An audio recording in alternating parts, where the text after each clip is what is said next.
Okay, so for this week, our agenda is data archiving, types of media to archive on, components of archiving systems, and as always, our business continuity planning, or our BC. These are some of the areas. So, mainly for this week, since we've been talking about storage, now it's going to be not just so much backup, but archiving as well. One of the first things that we have to talk about is what's data archiving, and how is that different from backups? So, first section, archiving.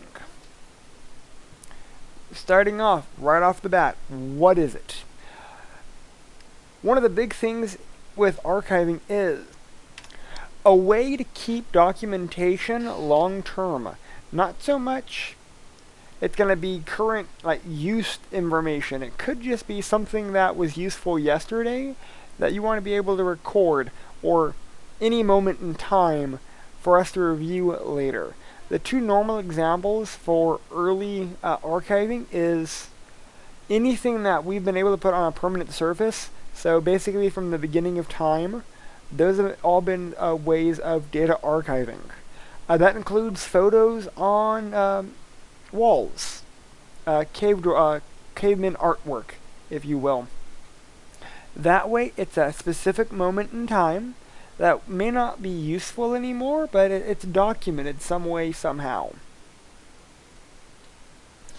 There are many societies that have evolved different methods for doing this, but I mean, why do we do it?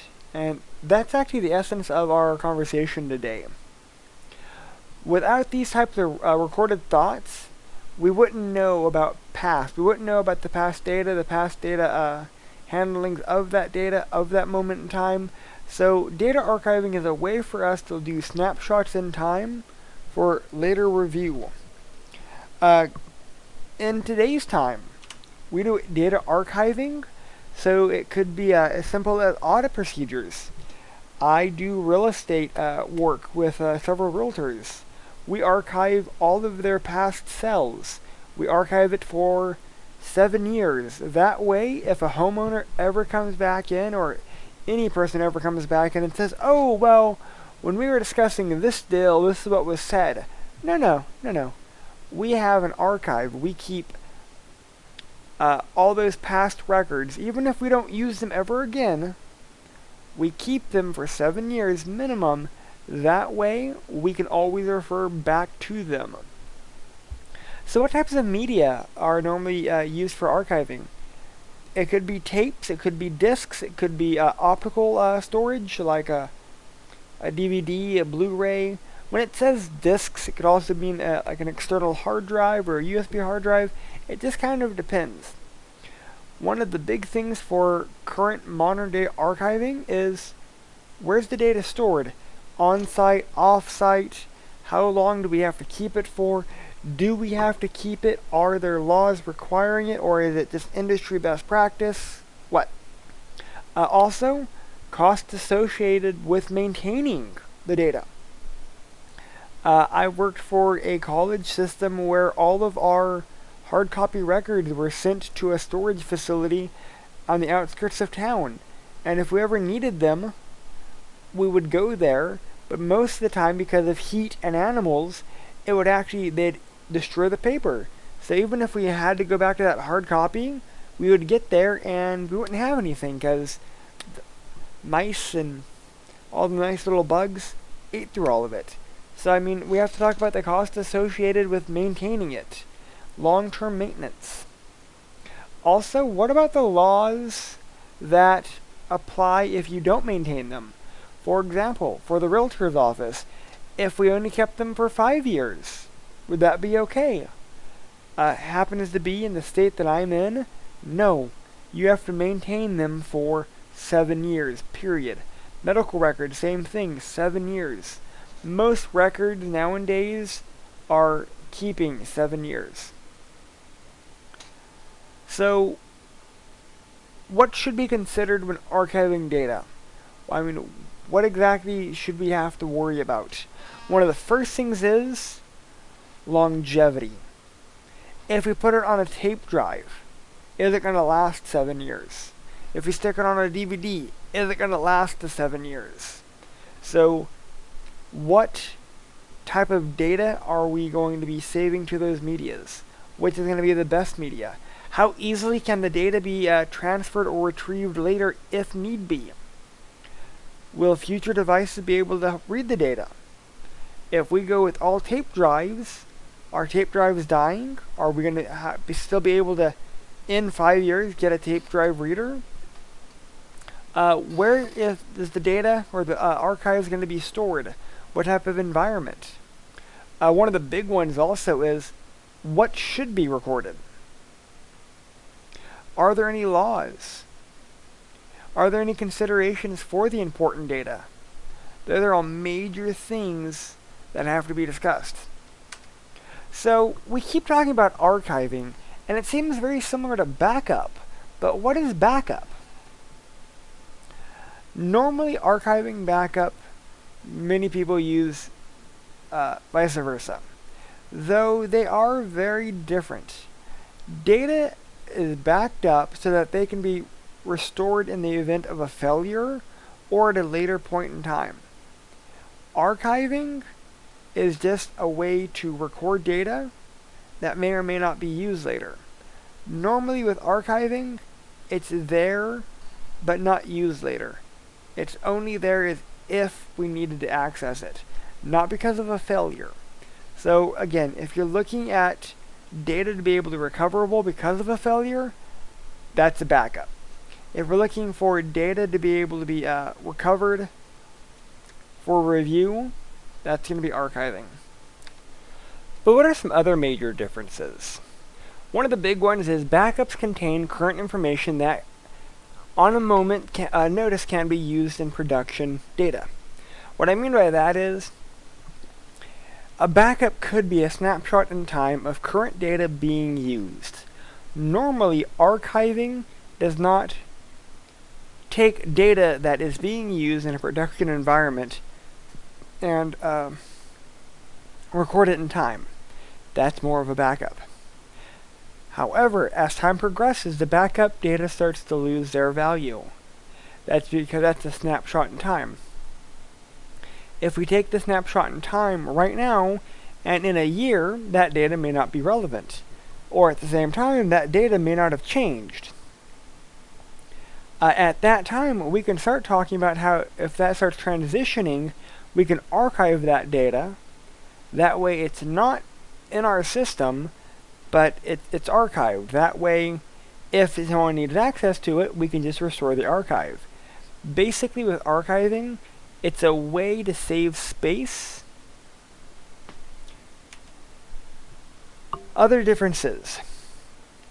Backed up maintains readiness and usefulness.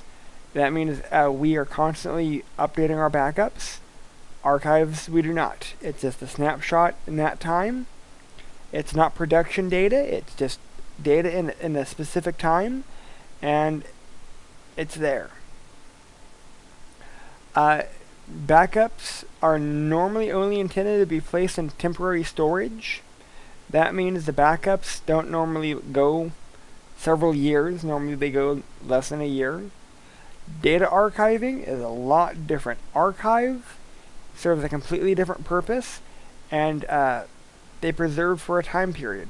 That data is made to be stored for years. It says or decades. I don't know about that, but I know most governments require it to be 7 years. That's pretty standard. Archive data doesn't normally lose its value because it's not production data. It's a set of data that's preserved for a set amount of time. Why? I don't know. I did not fix that typo. Why is data archived? There are several reasons. The first one, legal. Just flat out legal. With the realty company, the federal government said you are recording all of this 7 years. State regulations, 7 years.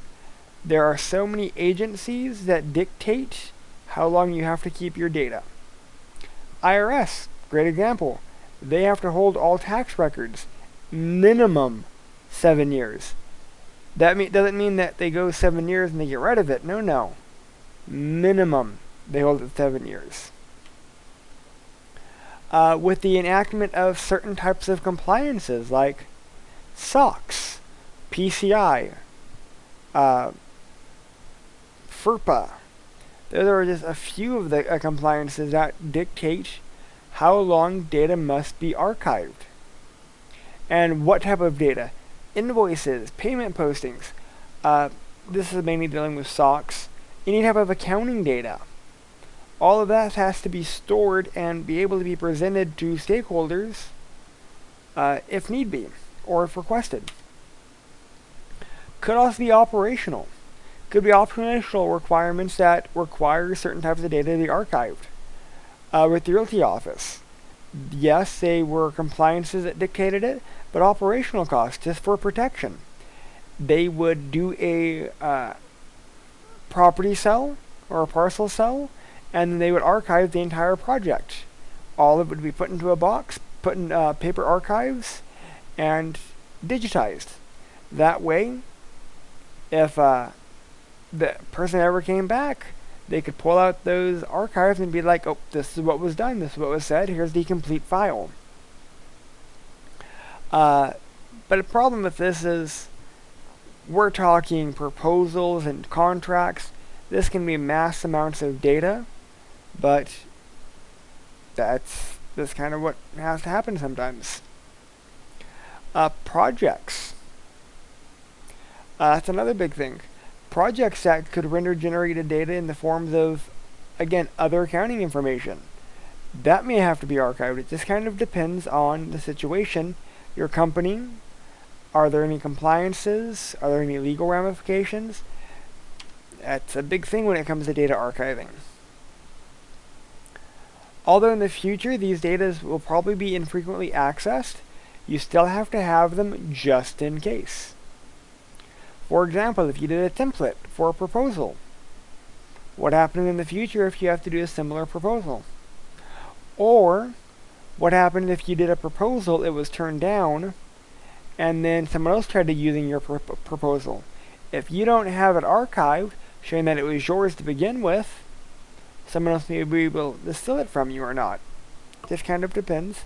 The theft of a proposal template is kind of not really a good example, but that's one that I have encountered a few times. Some other reasons may also include cost. As the operation of a company grows, the data continuously becomes more important. Also, the company starts generating more and more data. As time passes, the data age and infrequent access may not need to be taking up space on the servers or in a file cabinet or wherever they're stored at. It could be deemed that that data, while it's still very important, is not being accessed frequently enough or frequently at all, so it's time to archive it. That way they can take it to an off-site location for cheaper storage. That's always a big reason. It could also be old data. If we are limited on space, old data may compete with new data for space, assuming we're running low on space. Whether it be that could be storage space, that could be physical storage space, hard drive space, just kind of depends. Digital storage space is getting pretty cheap, but not that cheap. So archiving is still very popular. What happens if it's all in one location and that one location goes down? Archiving and backups both are super critical to any type of business. Archive, that way it's going to be all that historical data that's not frequently accessed, and then backups. So let's move on to the types of media to archive. What are we going to be archiving on? What type of technology that we're going to be archiving on? It is always evolving. That's a big thing. Does archiving matter long term?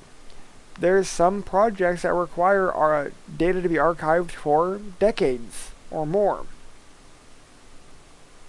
A big part here is if we're talking decades for archiving, we could also be talking about our technology becoming obsolete when it comes to that backups.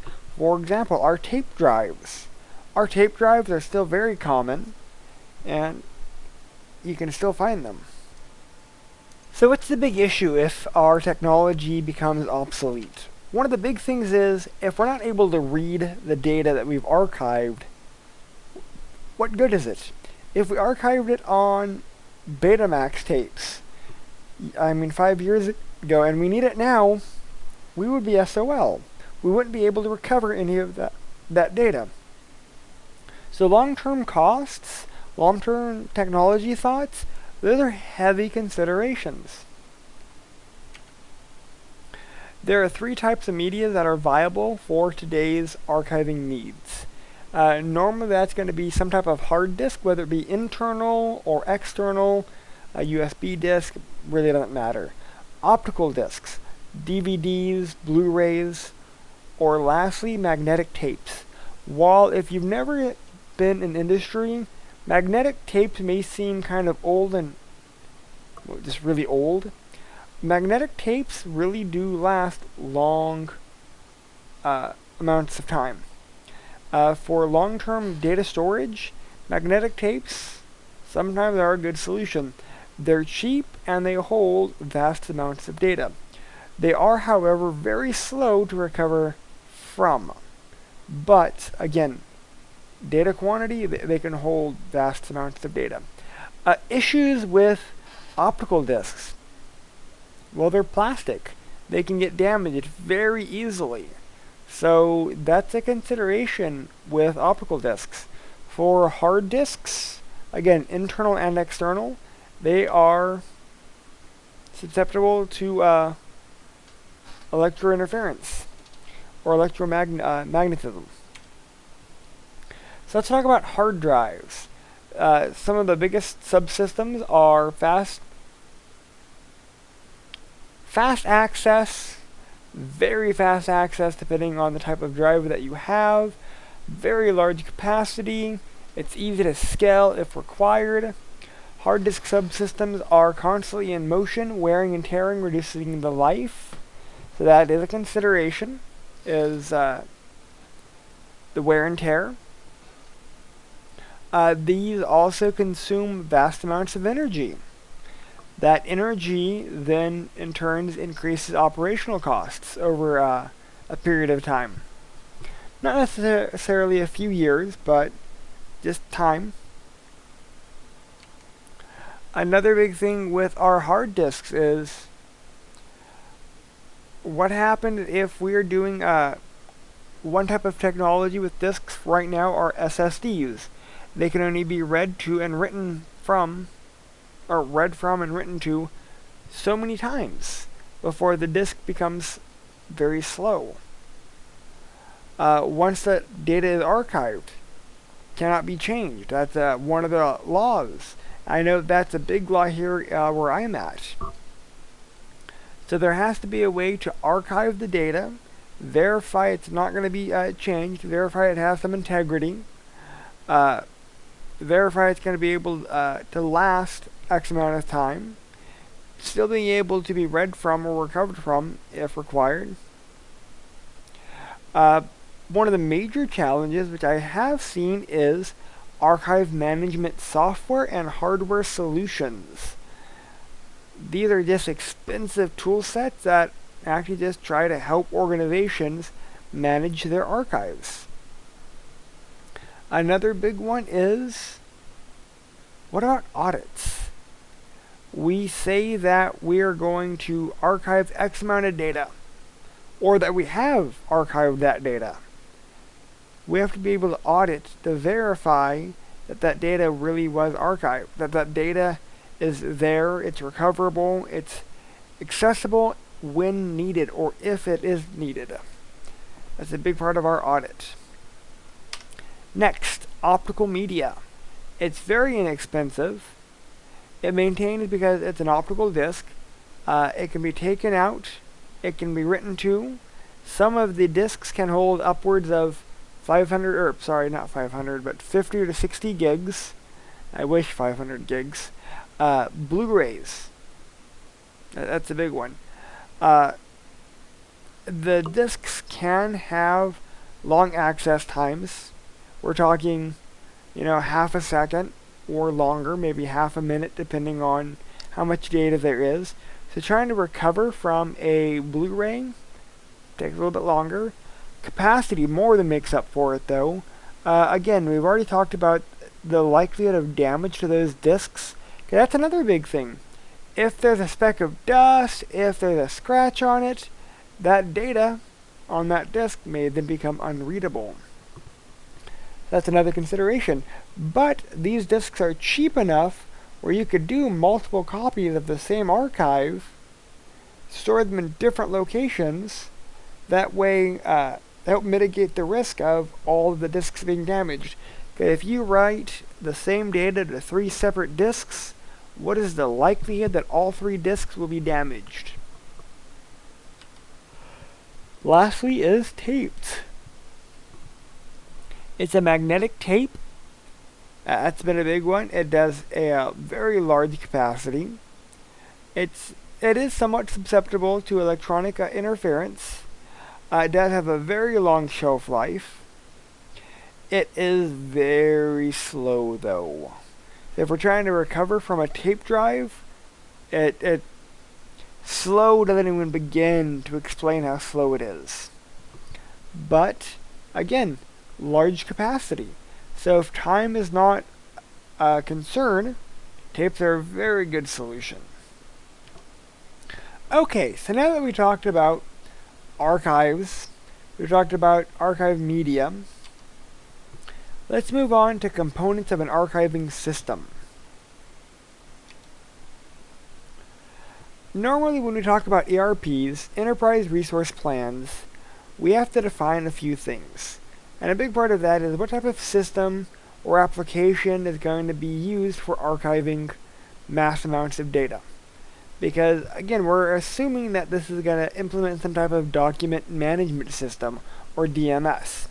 This is, again, specialized software that processes information, organizes, categorizes that data so that it can be stored long term. A big thing here is to recognize that our archiving system deals with archive storage, and it has to be able to be organized, categorized, and stored in a very secure manner. And that includes preventing any data from being rewritten. Because again, the data has to have some type of integrity to verify that no data has changed. So what are some considerations when implementing some type of archiving system? First thing is, what data is needed to be archived? How critical is it to the organization? What legal requirements are there? Are there legal requirements? Would the organization be okay if the data got lost or wasn't able to be recoverable?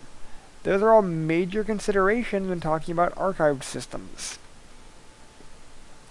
Other considerations: capacity, accessibility, security, scalability, costs, length of time the data takes to be archived and then recovered from.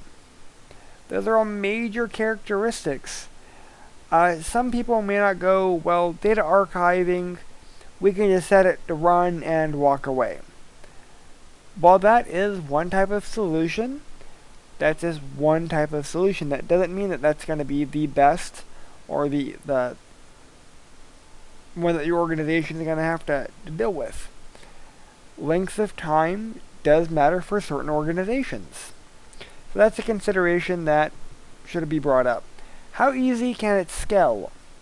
If we're doing X amount of data archives per day, can we triple it?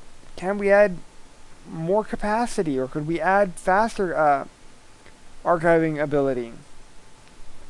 How quickly can we scale this to meet growing needs.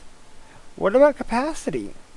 How much data are we going to need, or how much storage space are we going to need for our long-term storage?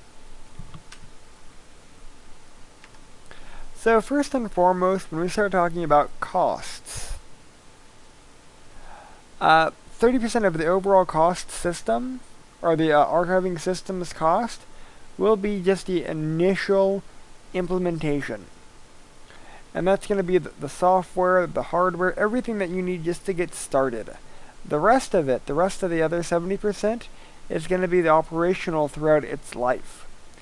Basically, we're going to make sure that as newer technologies come out, that our archiving system is going to be able to work with it. That the archive is going to be available long term, 7+ years minimum. Also, that we're happy with our vendor. That's going to be a big one. For our archiving system, we're going to choose a vendor that we're comfortable spending a lot of time with. Because again, these systems are made for years. This isn't a over-the-night simple item. This is a several years, if not decade-plus system. So let's go ahead and move on to business continuity. What is business continuity? The company's data and business processes are considered indispensable assets that the company could not survive without. Basically, how can we, in such a way, develop a plan for a company to survive if the critical data and business processes are threatened? Meaning, how can we retain that data and that process? How can we recover? And in what order should we recover in the event of a disaster? It is also vital that data-intensive companies draft these plans and update them quite regularly. Because again, this is survivability. If a company loses its data, the likelihood of that company recovering is very, very slim. In 9/11, one of the big things that people failed to realize is inside both Twin Towers, there were data centers. All that was off-site data storage for numerous companies. When those towers collapsed in 2001, there was a huge loss of life, yes. I'm trying to move past that portion though. After the loss of life, that data, those data centers, all that data was also then taken offline.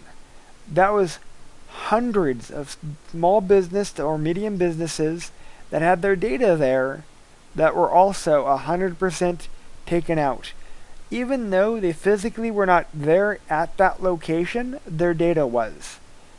I read a statistic that said 80% of the companies that had the data center space in the World Trade Centers during 9/11, 80% of those companies ceased to exist after 9/11.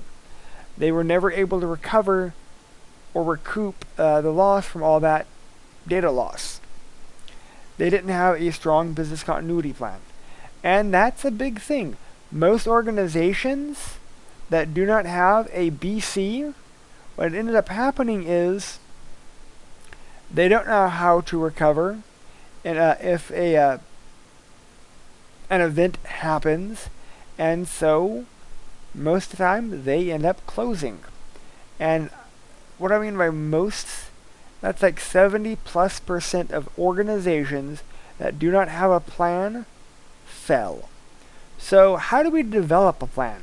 First of all, you can look up a nice business continuity plan template. There are plenty out there. There are also dedicated professionals out there to developing these types of plans. First thing that you have to do is you do a business impact analysis. You identify the company's critical data, business processes, services, supporting information systems, and then you would also then conduct a risk analysis to see where is going to be the likelihood for failure. After that, probability of the failures occurring. Also, part of that business impact analysis would be a rank for the business processes and services.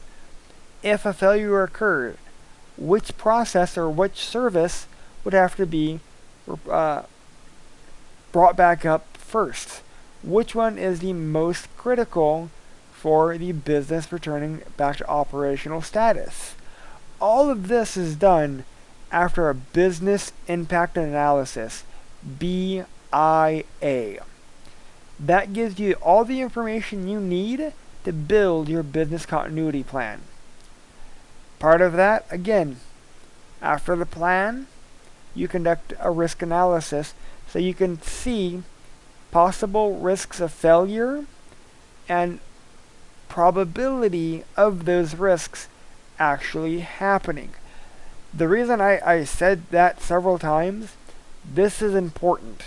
Many organizations do not do this, and as a result, end up out of business, out of work, out of their offices. If there is an issue, and you have a well-developed BC, you're more than likely going to be able to recover from a failure or recover from an event. So you have to keep that in mind. So after conducting your BIA and after putting up your business continuity plan, after performing the risk analysis, then what? You also then have to look at how much failure can occur or can be tolerated before there is an issue for being able to recover. Another big thing here is what type of recovery solution will meet our needs.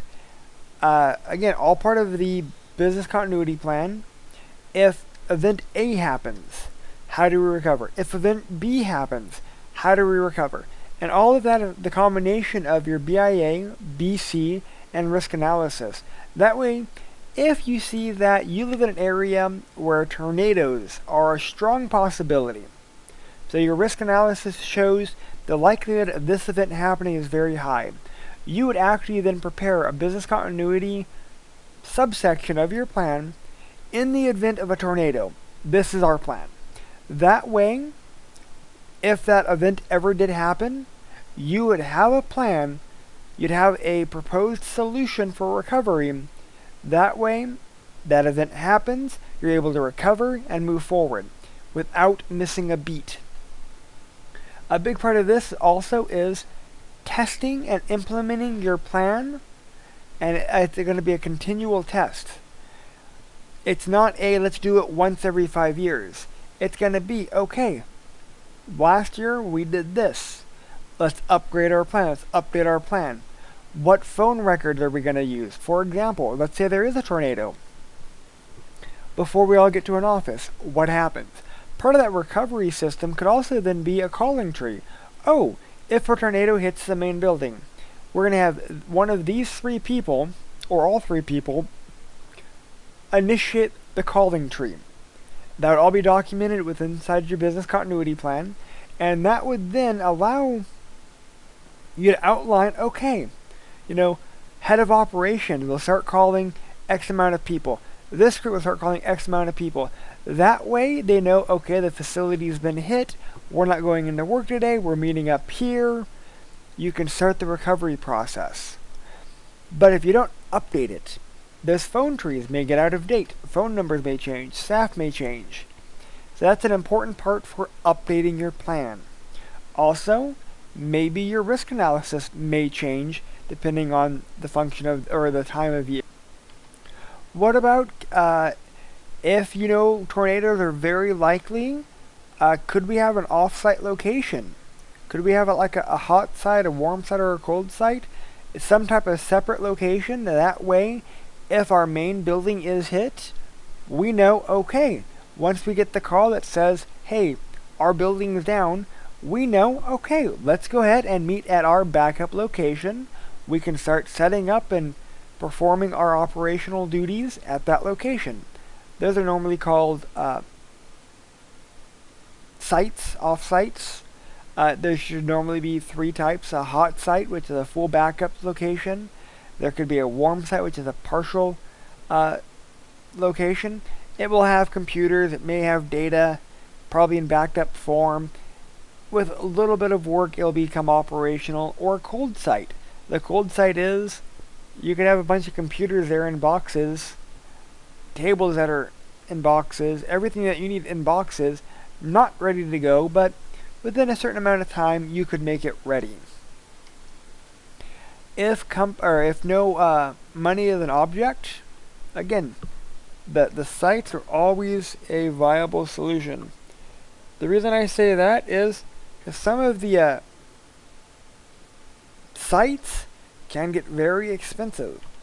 At the same time, if cost is no problem, we could probably do some type of system where there's going to be 0 downtime and 0 data loss in the event of a failure or a issue with the main facility going away. Because we could have a hot site that literally is 100% duplicate site of our main site. That way, if our main site does go down, it automatically fails over to our warm site. A perfect example is the energy company where I'm at. There are 2 major companies that are separate in the state. One in the south, one in the north. And they have an articulation agreement between one another that if either of them become unoperational,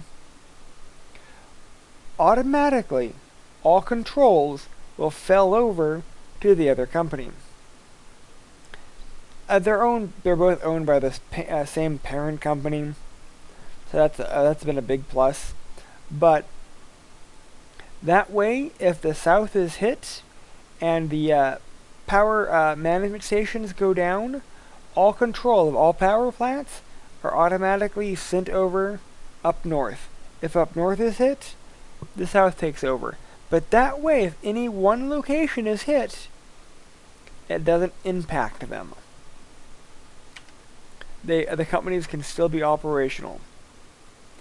Another big part of that is quality of service. Quality of service can also be denoted as the level of quality that you want. Let's say you want 100% uptime or 99.9999 uptime. You can pay for that.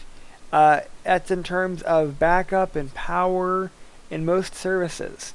You can also say that, well, I want my internet to be down no more than 2 minutes for the entire year.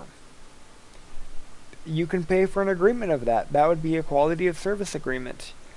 It would be a service level agreement that would dictate how much time you could be down, and then they would guarantee a specific quality of service that you should get. Level of recovery.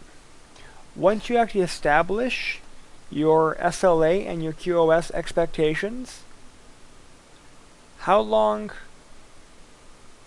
should you wait? How long will you be allowed for downtime? All of those are dependent on how much you want to pay.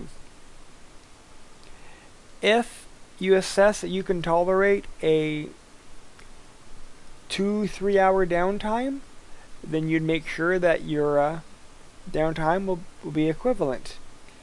If you can say that you can only be down 5 minutes, throughout the entire year, that higher amount of time of uptime is going to be a little higher cost. But it can be done. It all depends on what you're willing to pay. If your company is a strictly online retailer, 2-3 hours of downtime a year may not be acceptable. You may want, 5 minutes or 10 minutes of downtime a year, if that. That's not including maintenance. That's not including planned time for upgrades or anything like that. That is just downtime due to issue or failure. The smaller the amount of time that you want down, the more it's going to cost. So how does all this relate together?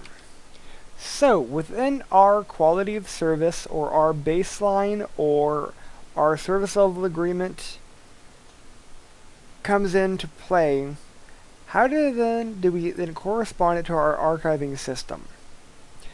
Big part of that is if we're allowed X amount of downtime, and we are okay with X amount of downtime because of our business continuity plan, because we've already laid out all of the time frame for recovery, if our archiving system or our backup system is not able to recover our data in such of a time frame, then we may not be able to continue operational costs or operations.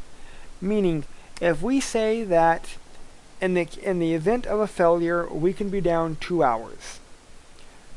Our main site is destroyed, we go operational. With that archive system, we may need data from it. We may not need data from it. But if that archive system is going to be able to pull data for us that we do need, if it's minimum 3 hour to recover data from it, that may be outside our 2 hour window scope. So that could be an issue. Not saying that it will be an issue. I'm just saying that having a archiving or backup system may disrupt the business if a failure does occur. Basic QoS policies may require only standard backups and restore techniques. So we're getting away from our archives here. We're more going into backups. But again, same thing with our archiving applies to our backups.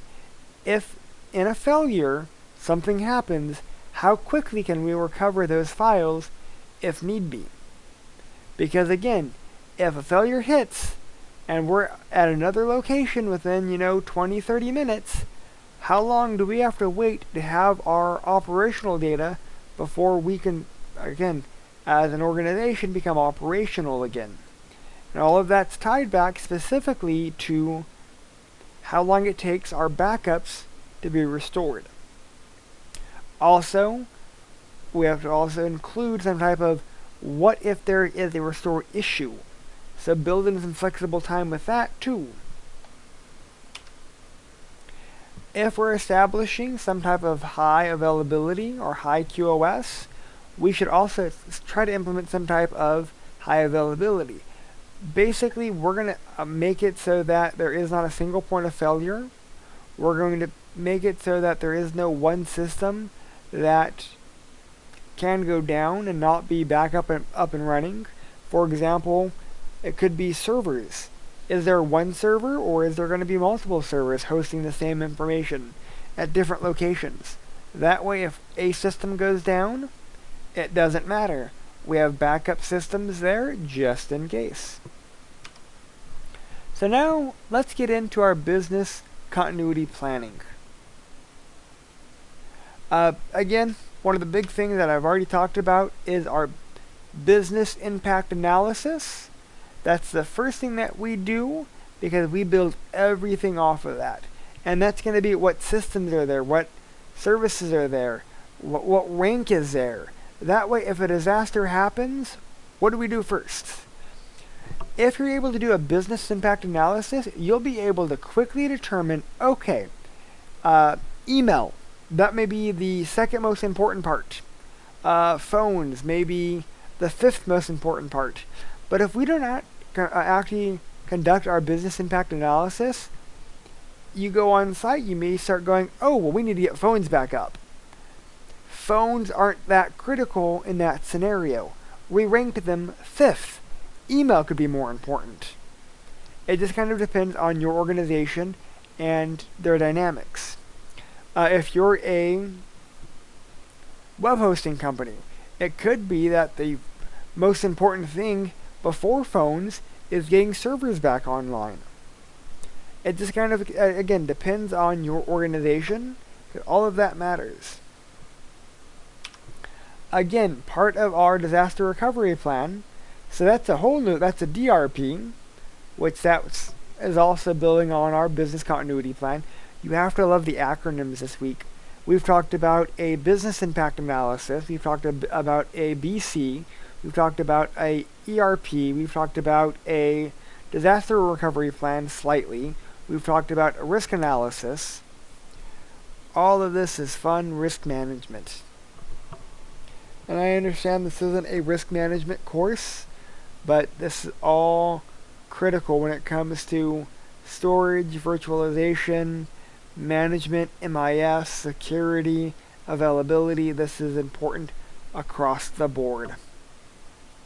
Again, BIA ranks them, identifies them, and it also associates costs with failures. That way we can have things like, okay, if this piece of equipment, which is ranked high on our list of important items, if it fails, it may cost the company X amount of money. So we may have a second one purchased just in case of a failure, or use it for justification why we need to implement it. And that's actually really it for our business continuity. Oh, I take that back. We got one more slide. Because of how important our organizational data is, things like our business continuity plans, our disaster recovery plans, being up to date, being with real information, being realistic, is ever more so important. Again, after September 11th in 2001, companies that don't plan for an event happening, if an event does happen, the likelihood of that company surviving is very low. 70+% of companies that do not have an up-to-date business continuity or disaster recovery plan, if an event happens, 70+% of the companies do not recover. That means they fell. They're done. They've closed their doors. 70%. That's scary. We have to plan. That's dealing with our archive system. That's dealing with our backups. That's dealing with our availability. All of this is beyond mission critical for them to be implemented. Sadly, most organizations don't bother with doing this, and they run the gamble of, in the event of the likelihood of an event occurring happens, the business may be gone the next day. So that's something to consider. So that's it for this week. If there's any questions or anything, please let me know.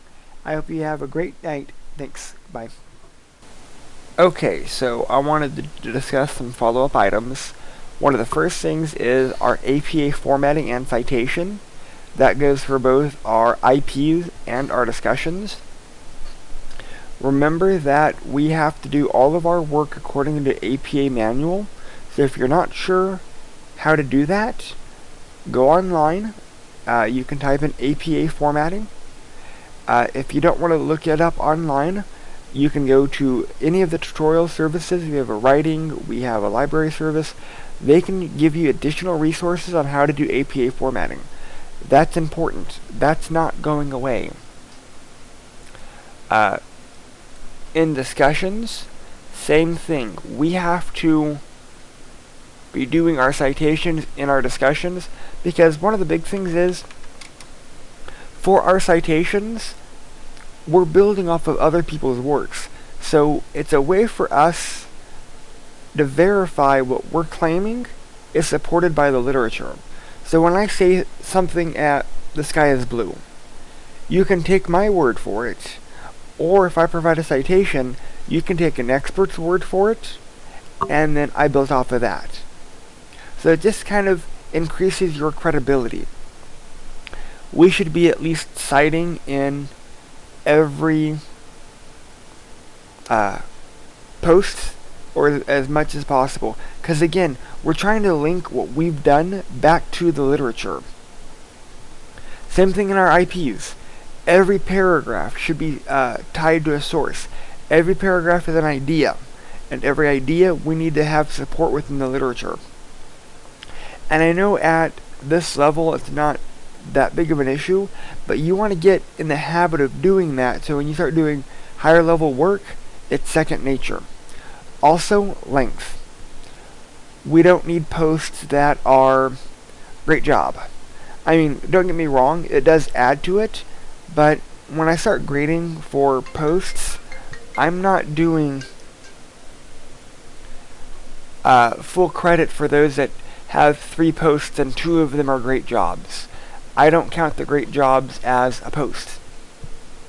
For our discussion board, I'm looking for 3 solid responses with citations. For our papers, I'm looking for 3 pages of content with citations.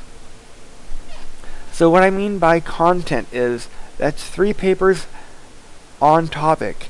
That's not a cover page, that's not your reference page, that's 3 content pages. 2 if you're really good, but I'm really looking for 3 if you're doing diagrams. Diagrams totally are okay, as long as you're doing them within APA formatting. Lastly, grading.